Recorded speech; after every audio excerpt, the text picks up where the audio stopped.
This image shows one small portion of our night sky as viewed from the Hubble telescope. Within this image, we see multiple galaxies, each composed of roughly 100 billion stars. As vast and mysterious the universe may seem, it's governed by fundamental concepts. For example, the vibration of electromagnetic waves, such as light, X-rays, and ultraviolet, travel across our universe and do so according to an oscillation called simple harmonic motion.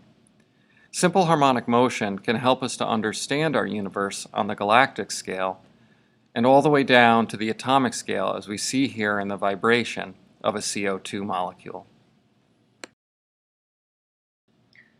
Simple harmonic motion occurs when a restoring force, such as in a spring, is directly proportional to the displacement of an object.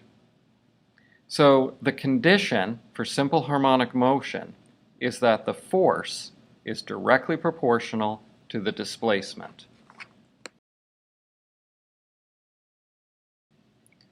An excellent example of this is a mass on a spring. The greater the displacement from equilibrium, the greater the force. So the maximum force occurs at the high and low points where the spring is most compressed and most stretched. And the force is zero when it passes through equilibrium.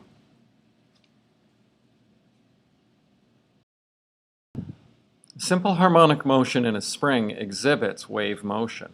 If we imagine the oscillator moving through space, a wave is produced. Even circular motion and pendulums can act as simple harmonic oscillators. If we rotate an object that's moving in a circle, we can see its motion viewed in 1D resembles that of a mass on a spring.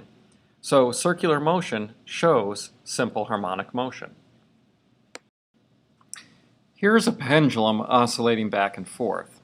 Just as with the spring and circle, we can see that the motion of the pendulum exhibits simple harmonic motion.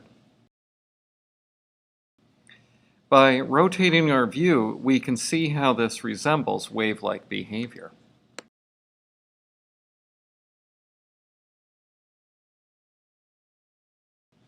We've now seen how simple harmonic oscillators can produce and exhibit wave properties. The three types of harmonic oscillators are the mass on a spring, an object rotating at a constant speed in a circle, and the pendulum. We will use the pendulum to explain the fundamentals of wave behavior, which include period, frequency, and amplitude.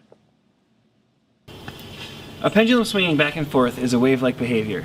Today we're going to use a pendulum to demonstrate three fundamental characteristics of waves: period, frequency, and amplitude. Period is defined as the time it takes to complete one full cycle. And a cycle is when you go from here all the way out here and all the way back again. And that's one complete cycle. Again, period is the time it takes to complete one full cycle. We can use a timer to measure the period of Miss Bates.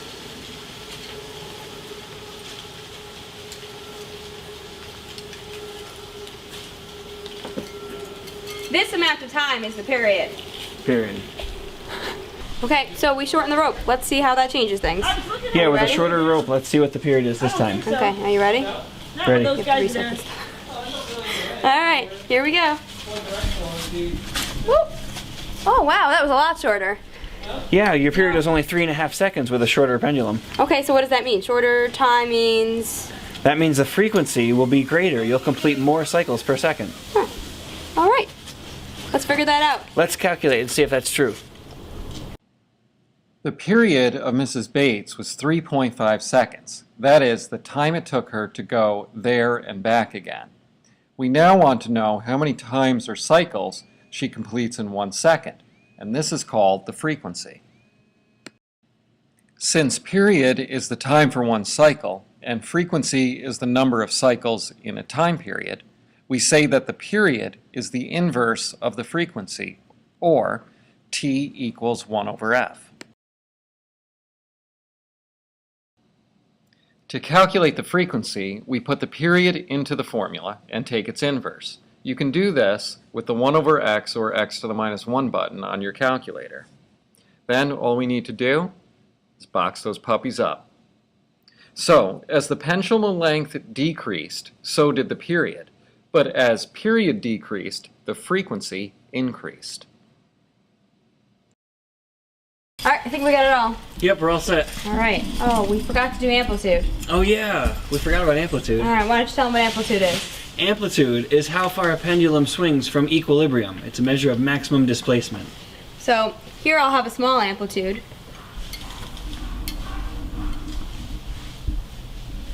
And back. That time you didn't swing very far from equilibrium. No, but here I'll have a big amplitude.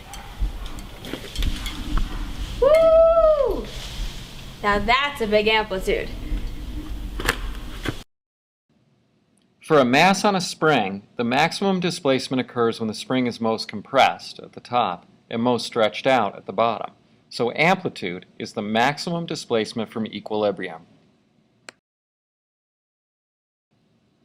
For a pendulum, equilibrium occurs at the bottom of the swing, so the amplitude is the displacement from equilibrium to the maximum height, which occurs on either side.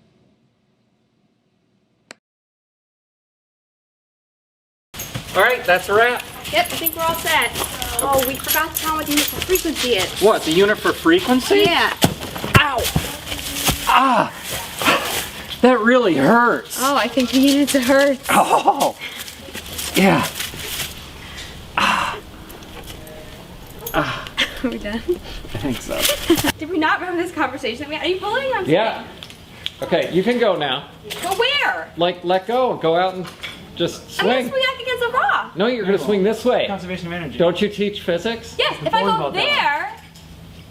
This is the real world though. Remember the whole physics land deal we had? All right, go ahead. I'm not. That's it. Now go off the rock. Can I sit down? Yeah. Yeah.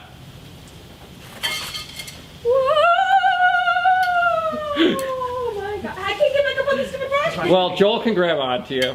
Yeah, Joel's just sitting there. Okay, perfect. Christian, I'm not. Joel. The red dot's I'm not there. going. Yeah. I'm not. You're gonna knock the rock down. Christian, no! No! This is just so unsafe. And now what happens? Now we're stuck here. Good job. Yeah, we're stuck here forever.